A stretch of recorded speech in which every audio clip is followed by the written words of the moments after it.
This Week in the 90s podcast.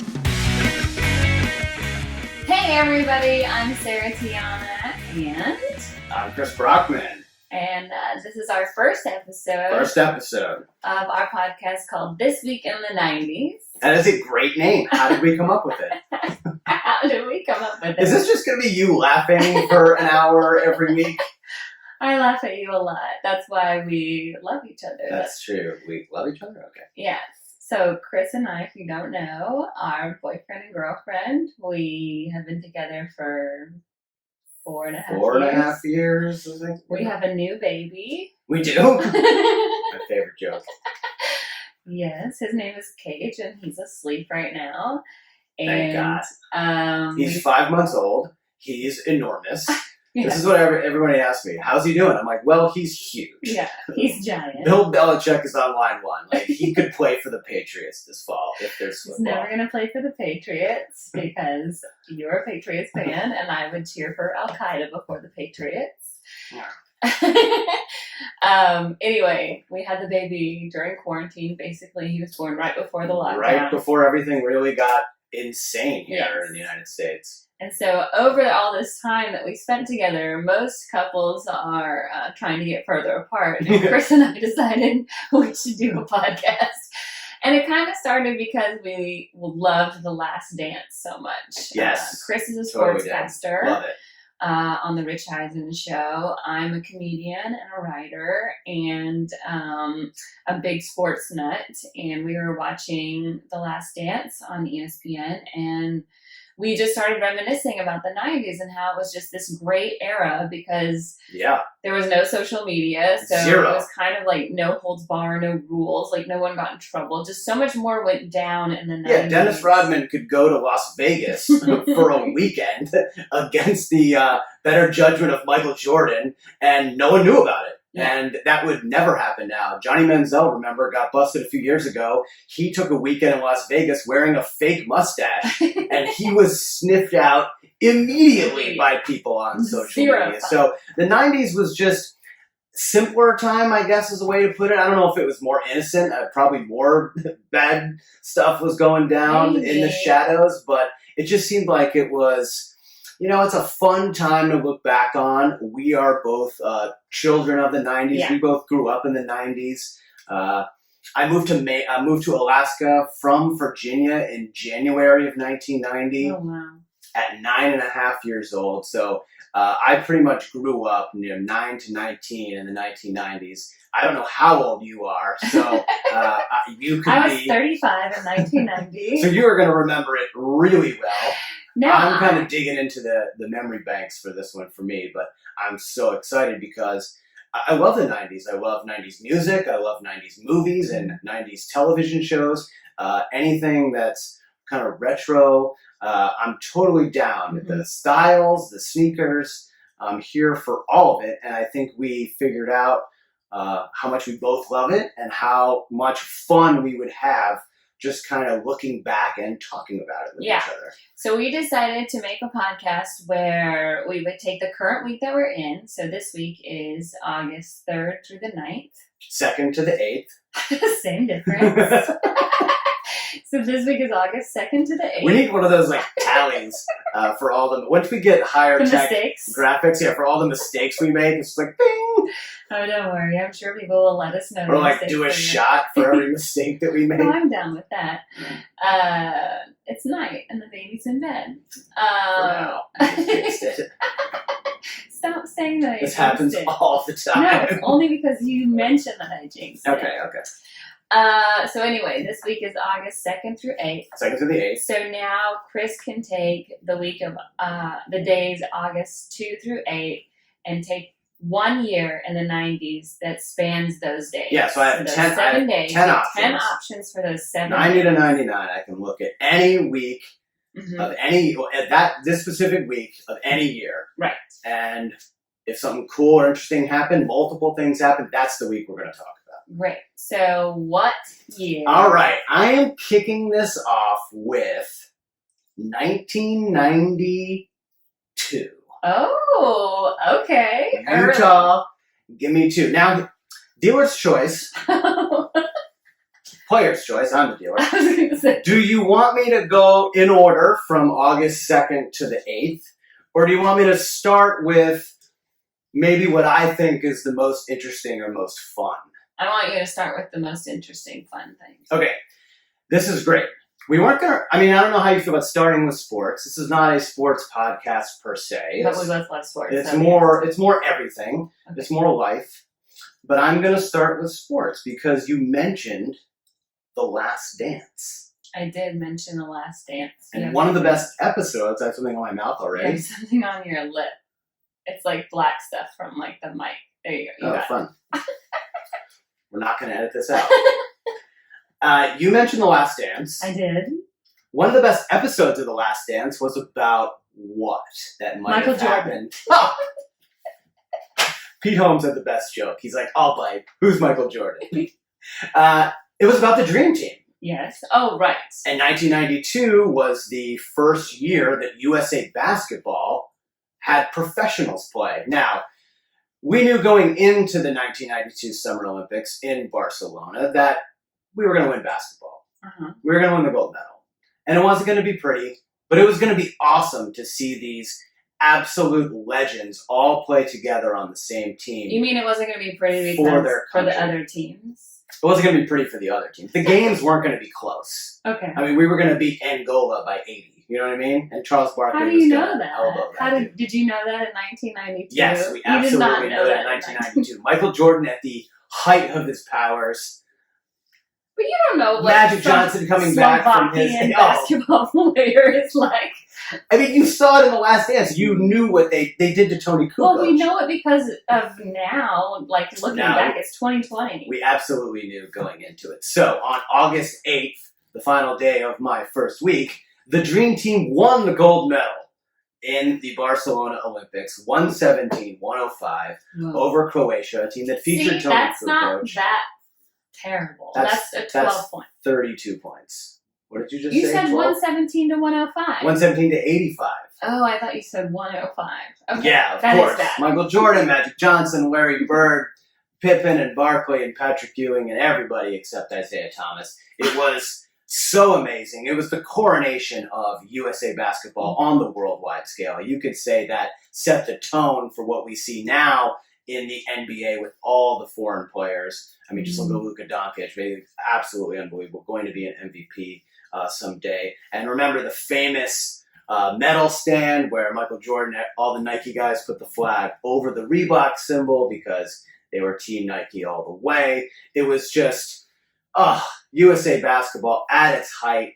USA pride at its height for these tremendous athletes. Where were the Olympics that year? Barcelona, Spain. Barcelona. Is that Can you it? say it like that? Barcelona. Barcelona. That's the way. Have you ever been to People Barcelona? I know watch you've it done say a it. ton of international I've been to travel. Barcelona once. You have been? Yeah, I've been there when I was studying abroad in Paris in 1999. Great year. When everything was and everything had scaffolding on it because they were getting ready for the Millennium celebration. Right. So they were cleaning everything. So every picture I have of Notre Dame. It's this cool building. And then we just went to Notre Dame again to Paris for Christmas this last year, and Notre Dame was covered again because of the fire. So anyway, yeah, I went to Barcelona then, but that's right. That's where the Olympics were that year. Yeah, it was amazing summer games. We did not win the Olympic medal. The unified team, which was all the broken up USSR? Russian states, were the unified team that year. Oh, they weren't even called separate countries. No, they won the because overall medals that year. So. They beat the United States, but that's my lead off. What do you remember? Do you remember the Dream Team at all? Yeah, I remember that. Okay, of course. Yeah, I remember that. That was a big deal, and it was just, I just loved the Olympics. I wasn't ever a huge basketball fan. I liked Michael Jordan a lot. Mm-hmm. I thought that was my first real memory of basketball because, in Atlanta growing up, I grew up in North Georgia, not Atlanta, but we had the Hawks. And so Spud Webb and Dominique Wilkins were the only thing I really remembered. And then I think in college we had the Dikembe Mutombo, and that was the only sounds other. About right. Yeah. Only other basketball player for the Hawks I really remember until now that we have. So I mean, I remember the Dream Team just because I loved the Olympics, Right. because gymnastics was in the Olympics. I And love like when you were a young girl in the 90s, you're like, I can be a gymnast even though I can only do a cartwheel. And those teams back then were incredible with like Bella Caroli was the coach and Carrie Strug and Dominique Dawes, and they're amazing teams. I think they won a gold medal in the 90s as well. Oh, for sure. Yeah, because 96 was the Olympics in Atlanta that we went to, and then I think that was the Carrie Strug year. I think that was the year. 96 was the Carrie Strug year? I can't remember. So. You can look it up because you have a computer have in front of you. Right in front of me. Okay, she is 4'8". Have you ever met anyone that small? Yes, I'm friends with Brad Olympics. Williams. Oh, that's a good point. I mean, a non-little person is 4'8". Yeah, that 1996 was the Carrie Strug ankle deal. Yeah. Cool. So you mentioned how much you love the Olympics. What is your favorite event? You mentioned gymnastics. Are those your favorite to watch? Gymnastics is always my favorite, and then swimming was always a big one. Yep. Those are really and the pole vaulting. No. Big I could see vaulting. you being a pole vaulter. You could see me? Yeah. Why? I don't know. I was just trying to be nice. I'm more of a javelin thrower right now. An Olympic athlete. So on August 8th, the U.S. track team swept medals in the long jump. Now, one of my favorite athletes from this era when watching the Olympics, Carl Lewis, the great Carl Lewis. Greatest singer, one of the greatest national anthem singers of all time. What do you think is worse? I'll show, maybe I could splice in a video here. What is worse, Carl Lewis's national anthem? I think it was before a Nets game. One basketball game. You would know. Or his first pitch. Oh, I don't remember his first pitch. Oh my gosh, this is when you need to have a computer in front of you. It is so, it's a toss-up. Like, it's literally, I always think, anytime someone sings a national anthem poorly, it is just like one of the most beautiful things in the whole world. Because everybody always does a good job. So when somebody doesn't do a good job, you're like, oh, this is so great. I'm going to remember this forever. Yeah, Carl Lewis's first pitch is really bad. I mean, I'm just going to turn it towards you so you can see it. He literally bounced it 10 feet in front of the pitcher's mound, and then he throws it back to him, and he tries to do a second try, and he got it there, but it's so bad. So bad.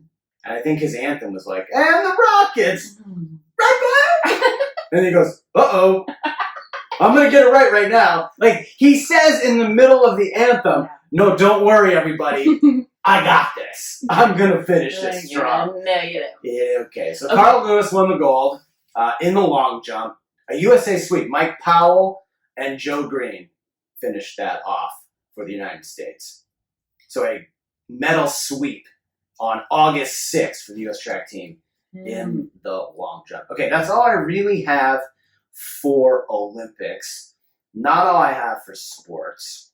Okay. Actually, one more Olympics. I lied. August 4th was the debut of this sport, and gold medals were both won by Indonesian athletes. Men's and women's doubles both went to South Korea. Can you name this Olympic event? Ping pong. So close. Table tennis.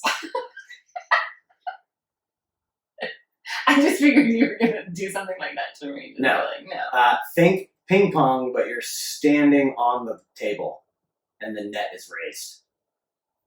Tennis? Badminton. The net is raised. Oh. Badminton. Standing on the table.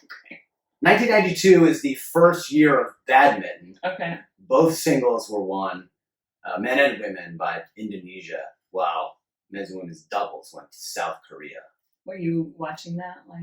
I don't remember this at all, but in recent summer games, obviously the NBC has 14 different channels and sister stations, so they show basically every event, so you can watch the stuff live. Mm-hmm. The badmintons, the what are they called? The shuttlecocks? Shuttlecocks. Those things are going 200 miles an hour. Yeah, they go very fast. Yeah. I was going to look this up. How fast do shuttlecocks go? Yeah, please. 162 miles an hour is That's the like a Guinness Book tennis World ball. Record. But that's just like slamming it. That's not in the playing of the game. No, but I think that happens during a game where, like, you get set up, just like in ping pong or whatever, you get set up and you want to spike it home. Serving. Yeah, or just like someone like tries to save it and it hits it super high in the air and you're right there for a smash. Right. So those are my Olympics. Now I will go to baseball. We did have a couple baseball items, one of our favorite sports to attend and watch together. And play. You and I are outside taking batting practice every single day.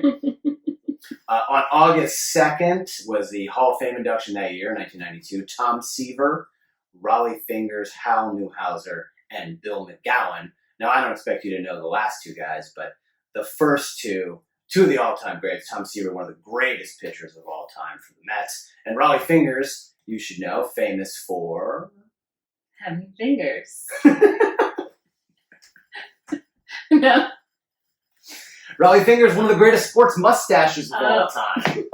Yeah, I love it. And he was in Oakland A. He played for your team. My team. Well, I mean, your grandmother's team. Right. For those who don't know, my grandmother was a huge Oakland A's fan because I was born in Northern California, so she was like giving out tickets to the game. And so I started an Oakland A's fan. Most of my family is Oakland A's fan, but I'm a diehard Braves fan because we moved to Georgia when I was 5. And yes, that's true. But I mean, look at those pictures of Raleigh Fingers. Oh, like yeah. one of the greatest mustaches of all time. If there's a sports list or a sports poll that comes out, greatest sports mustache, Raleigh Fingers is always at the top. And on August 2nd, 1992, inducted to Cooperstown. Now, you've never been to Cooperstown, right? No. And he was a pitcher? He was a relief pitcher, yeah. Oh. Yeah, he was a relief pitcher. Cooperstown is this great little spot in central New York. It's like a couple hours from Syracuse. I've only been one time. I went in 2000. Okay. So before all the steroids. I mean, people were taking steroids, but before we to get in? Yeah. You had before, to take steroids to get in. Yeah, you walk it's a right really up, heavy door. You walk right up the steps. They like give you a shot right in the butt. They give you a little drop of the clear, Barry Bonds style. You can get the door open. It's free. It is a huge door, but it's awesome. We definitely are going to go sometime. Cage has no choice but to be a baseball fan. Yeah. But I'm very excited to take you to Cooperstown someday. Okay. A couple of pop culture movie things that happened during the week. On August 3rd, Paramount inaugurated its New York street lot. Its New York the back lot? The back lot on Paramount, the New York. Actually, I don't think I've ever been to the Paramount back lot. Because I always feel like Universal's New York back lot is like the iconic one. That one and Warner Brothers are like... So when I first moved to LA, I did tons of extra work, you know? Okay. And so I was always on the back lots in movies and stuff like that. And then now, when you say backlot, can you just explain that to people? the backlot on a movie studio is where like the houses for Gilmore Girls are. That's when you see the outside of a house of a neighborhood. So that or is like the Burbs. Like so, the Burbs was shot on the backlot. All those houses are actually houses on the Universal lot. Okay, so that's not like a random neighborhood in Los Angeles somewhere. No, the backlot is on the studio, so it's a controlled environment, so that they can make it rain or snow, or they can make it look like the fall or this. You know, they can control the elements of the exterior. When you were a kid, did you think like, it's amazing, they had to wait for it to rain before they could film this scene? Yeah. I used to always think that.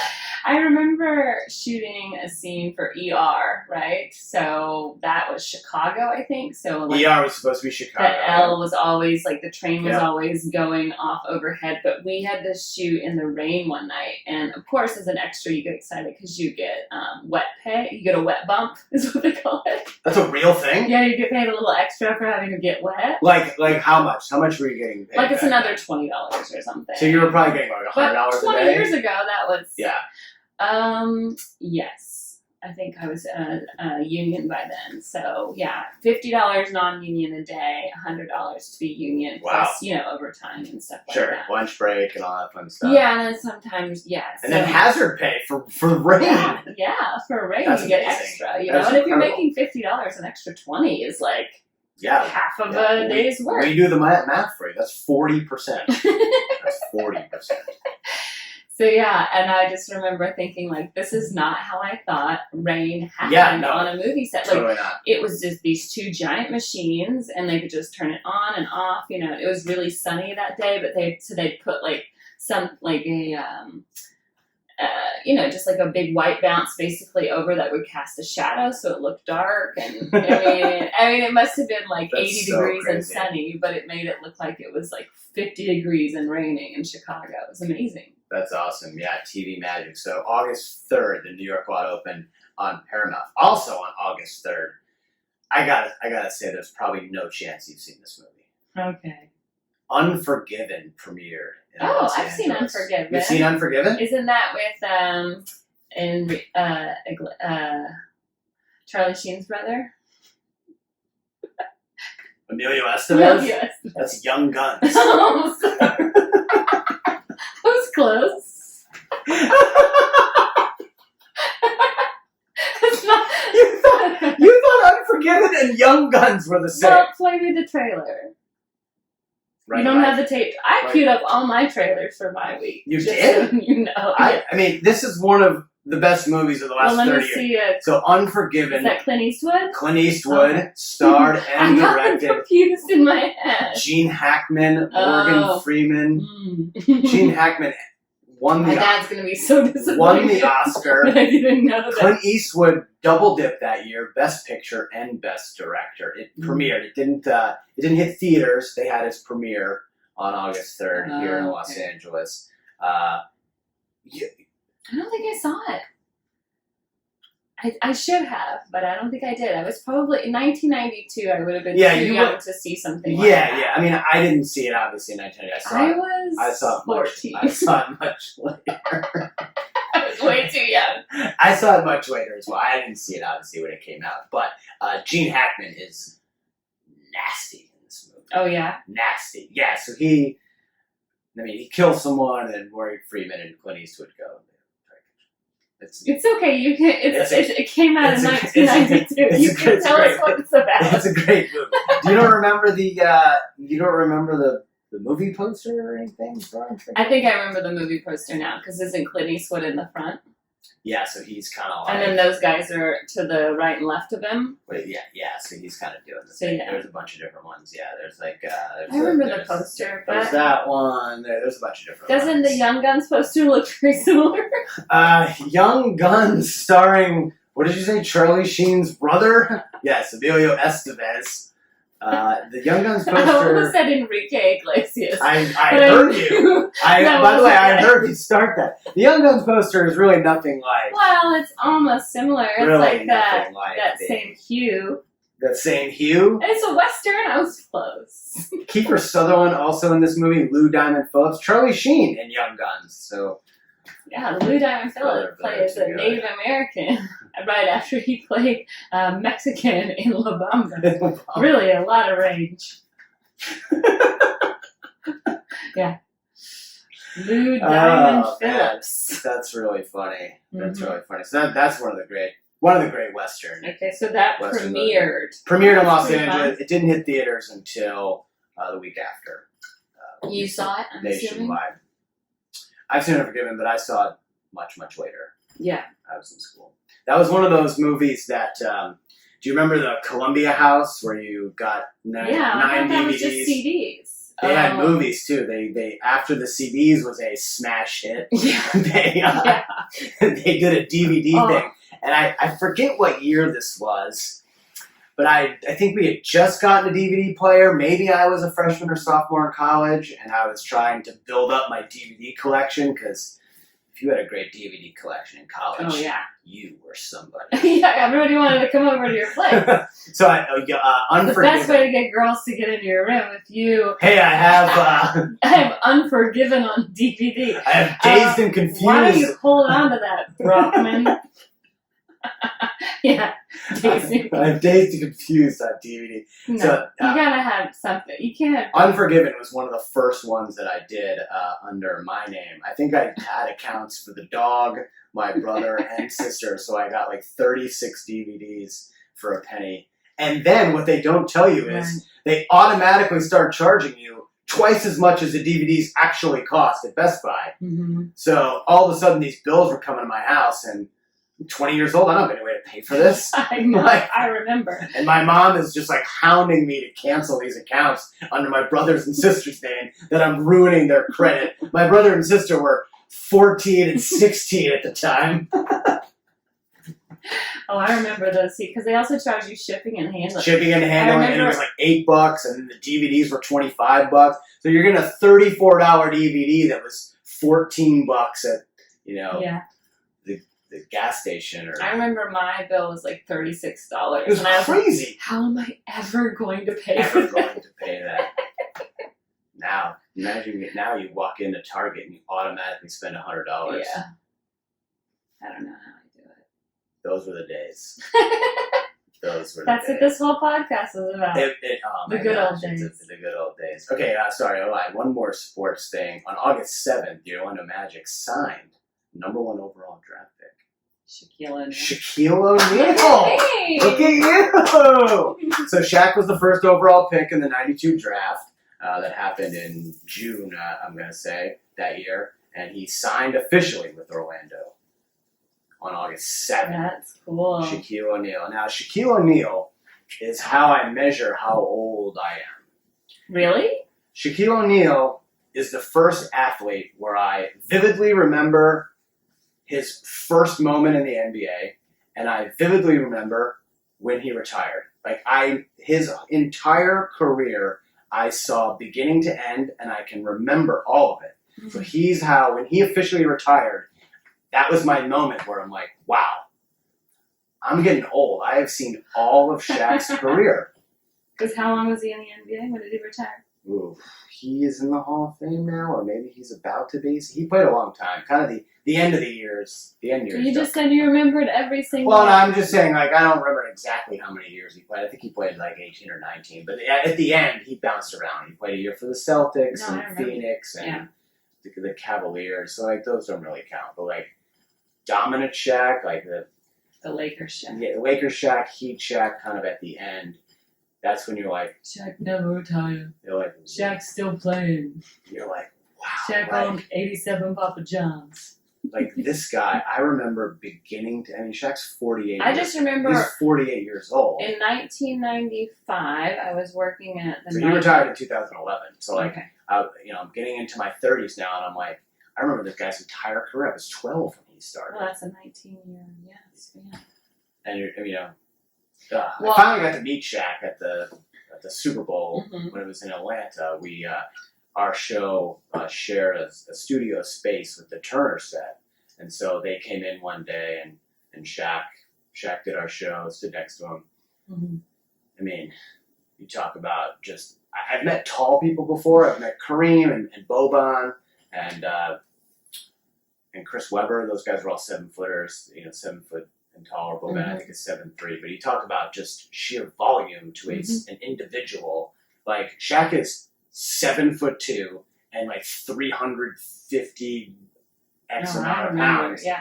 And my gosh, you just feel like it's like one of those old Christmas cartoons where the guy picks up the dude and puts him in his pocket, like the Abominable Snowman. Like, it's just so impressive to see in person. Yeah. I mean, even more so for you because I'm 7 inches taller than you are. Yeah. He used to come to the Four Seasons when I worked there, and I would make him a triple decker club sandwich. So normally club sandwiches. So a regular club, and you added another level to it. Yeah. And then just that was finger food for him. Fries. And I would keep 2 Sprites. At the time, he had a deal with Sprite. Oh, yeah, I remember that. So I would keep 2 Sprites on the table at all times. And so, like, I'd always have one behind my back. So I would just, like, swap them out. And he said, it's like magic. And I go, oh, I'm not magic. You are, And then he's like, and I remember they left me like a big tip. They gave me like half of the bill as a tip. Oh, wow. Basically. And was he by himself? He had his like assistant with him or something. And then I thought he was like, hey, thank you very much. And I thought he was going to like high five me, but it was so terrifying, because you just see this giant hand coming down you. And he gave me another $50. Oh my gosh. And I was like, thank you. It's so scary, but That's amazing. he was so sweet. He was so nice. Yeah, such a nice guy. I mean, Yeah. he's one of the all-time greats. I mean, this guy's lived such a crazy life. I mean, Yeah. in movies, rap albums, yeah. like he can do it always on the MTV. He's so funny and charming. He's just like, it's like just so rare for an athlete, especially a big athlete, to have a big personality. Usually those two don't go together. So right. And to like, they're not really the superstar athletes either. Maybe a guy with the great personality is the dude at the end of the bench, or someone who's not as well known. I mean, this guy was, 4-time MVP, champion, Hall of Famer, one of the greatest ever. You look at all the lists, he's in the top 10 for the best player of all time. MTV worst free throw. One of the absolute. God bless Shaq. He would always had confidence. I'm shooting 85% in practice. I make them when they count. I think your career like 53%, but it's all right. Shaq had one of the greatest MTV Cribs episodes of all time. I remember that back in the day. It was when he was living in Orlando. I think his house was like 35,000 square feet, and like there were rooms that he there were rooms that he had never been in before. It was like one of the greatest episodes of all time. All right, moving on. I do have a few more things. Okay. This was a serious week. Busy week. It's a busy week. A lot going on. Okay, we have a big famous birthday. Oh, big famous? Big famous birthday this week. Not really. August 3rd, model Karlie Kloss is born. Oh, born. Karlie my Kloss, God. everybody. So, according to her Wikipedia, this is her opening line, one of her passages in Wikipedia. Vogue Paris declared her one of the top 30 models of the 2000s when she was only 17. On the runway, this is what struck me, on the runway, she is known for her panther-like walk. How do we know what a panther walks like? Yeah, I don't think. The Planet Earth series hadn't been out yet. I mean, when she was doing the runway thing. Wasn't. So, I mean, it was just like last year. How old is she? She was. So she would be 28. She's going to be 30 coming up. In 2019, she became a host of Project Runway, which I think I watched a season or two way back in the day. Now, that's not why I bring this up. Okay. Do you know who she's married to? Oh, isn't she married to one of Trump's people? Yes. Yeah. Well, indirectly. Jared Kushner's. She is married to Jared Kushner's brother. Joshua Yeah. Kushner. That name sounds familiar. Yes, he is the robot who said "I do" to Ivanka Trump. So she's married to that guy's brother. Oh my gosh. Every time I see Jared Kushner, I go, did he go to the University of Alabama? Like, he has, like, a University of Alabama. The way he parts his hair? The sweep of the hair, it's so bougie. Yes. I knew that about her because, she's like had to defend him and her stance, and like a model having to defend themselves about politics is the funniest thing. She said in the past, she has said that she finds it difficult being related to Jared Kushner and his wife, Ivanka Trump, stating, quote, "It's frustrating, to be honest, that the spotlight is always shifted away from my career and toward my relationship." Maybe you shouldn't have married the guy. I mean, isn't that a giant red flag when you're, hey, so do you have any siblings? Oh yeah, my brother's married to Ivanka. What? Sorry, this date's over. You get up and leave when that information comes out, right?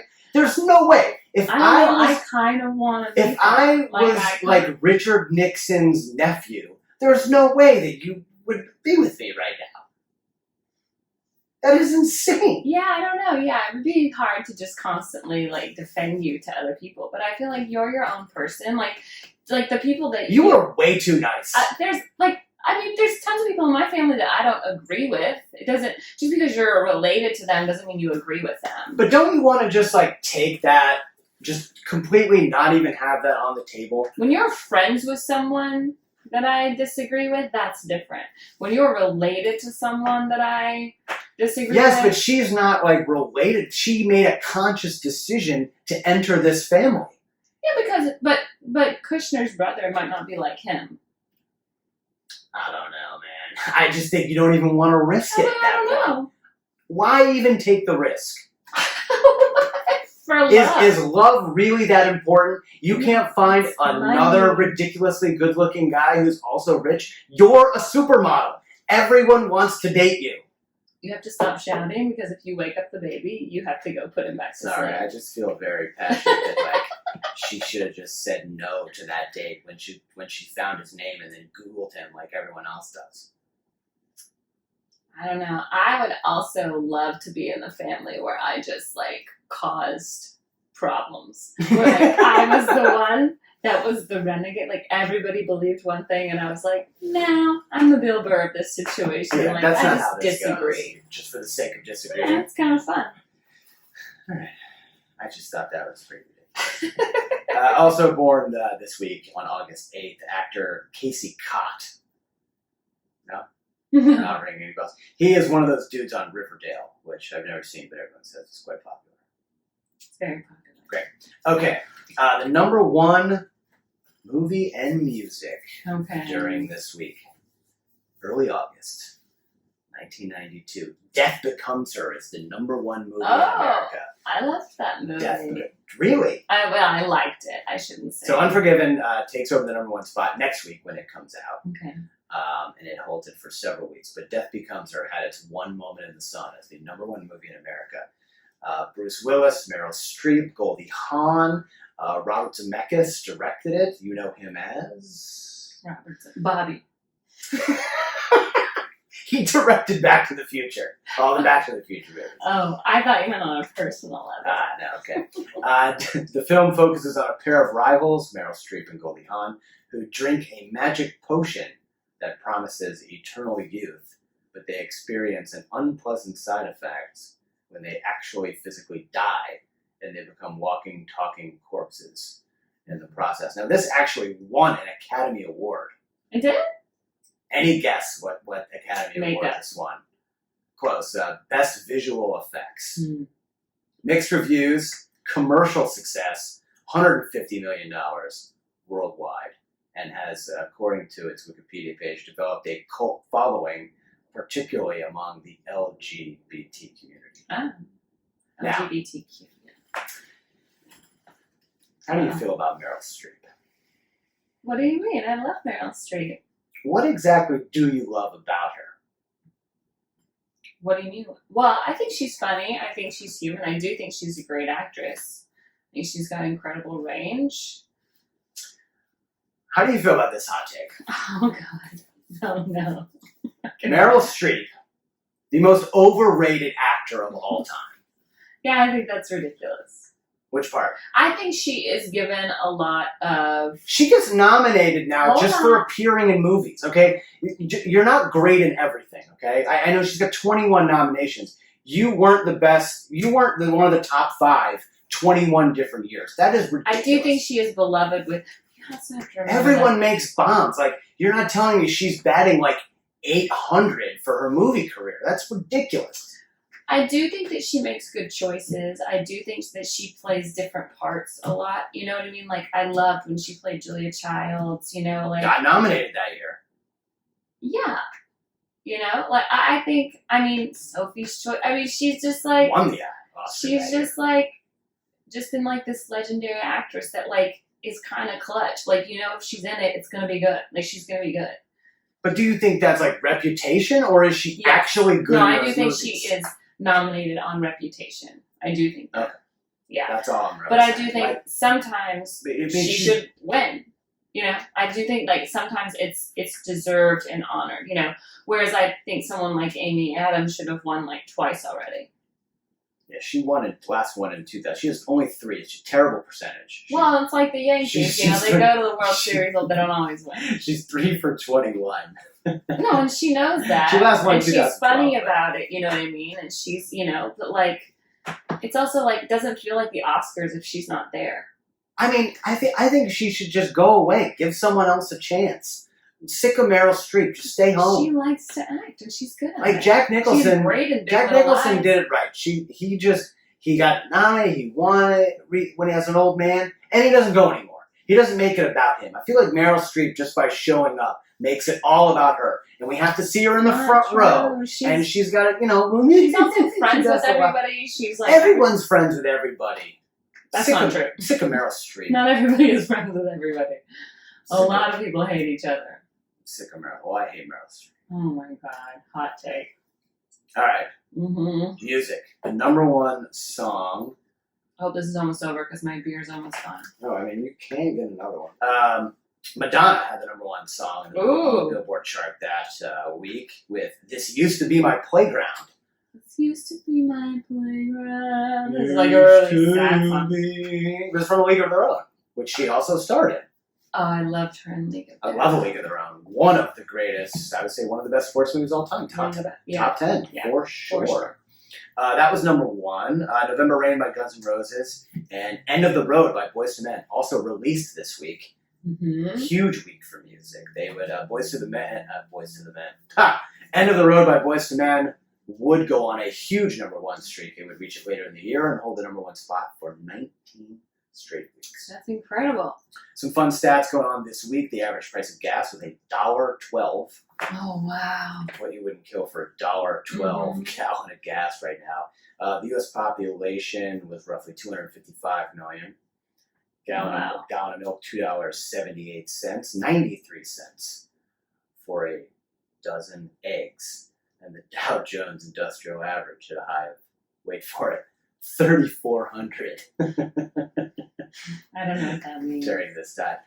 Just to put it in perspective, it's like 26,000 right now. Okay. That's a great perspective. And that was a great week. The week that was August 2nd to the 8th, 1992. Those days. It wasn't actually the same week, probably back then. No, but those were the days. August 2nd. Those were the days. Those were the days. August 2nd to August 8th, 1992. Good job. Hey. First episode. That was fun. I enjoyed that. That was fun. A lot of fun conversations. A lot of fun stuff happened. Sports, pop culture, a little hard news. That was fun. So next week it will be my turn. Okay. To tell you what happened the week of August 9th through the 16th. You had 2 through 8? Yeah, so it's 6 days. So the days, not August. The 15th. Yeah, the days are August 9th through 16th. You were more verbal than math. I'll give it. It's fine. Totally understand. So next week it will be my turn, and I will present to you all kinds of fun things. Oh. If you'd like to follow us on social media. Yeah, we have all the social medias. Hit us up on Twitter. They're all the same. So it's at Week in the 90s Week Pod. in the 90s Pod. So it's 90S Week in the 90s Pod on Twitter, Instagram, and Facebook, and YouTube. YouTube.com/ I mean, you're watching also us right now on YouTube, but on YouTube. if you can't get to it, watch us on YouTube. You can see my cool tie-dye outfit. I mean, seriously, we got to talk about this for a second. Hold on, before we wrap this up. Now, you debuted this earlier in the week. Now, people aren't going to be. Was it yesterday? People aren't going to be able to really get the full because it's a long sleeve shirt shorts combo. Now it's not matches. It's not a onesie, but it's matching tie dye. It's blue heavy.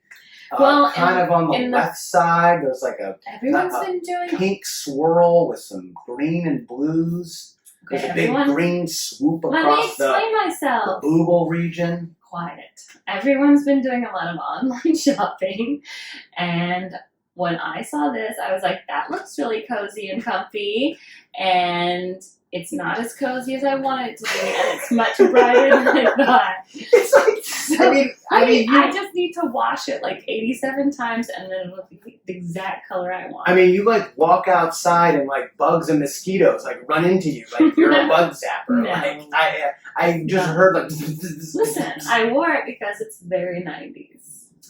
Tie-dye is very 90s. Remember those hypercolor shirts when we were kids? It kind of looks like a hypercolor shirt. It does look like a hypercolor shirt, and you got eaten by a fish. Which was in the 80s. 80s was hypercolor, I think. 80s was hypercolor? I feel like it was like early 90s. I was looking at it last Might have been 1990. Yeah. But anyway, you can't really talk with your cut-off hoodie. I'll tell you what.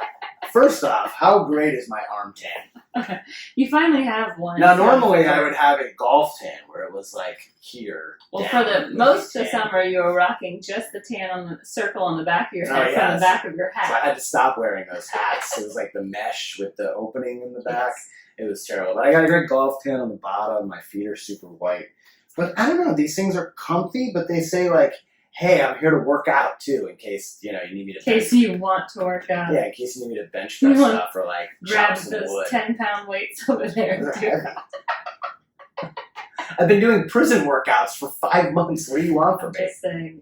You look great. I'm not making Oh, fun. Your outfit looks great. You're beautiful. Anyway. And I'm going to sell you some real estate. Great. Hey, great job. Great job, you. I'm Sarah Tiana. Yes, I'm Chris Brockman. Thank you for listening you for to watching, this. listening, and all that good stuff. Thank you for listening to This Week in the 90s. We'll see you next week. This Week in the 90s podcast.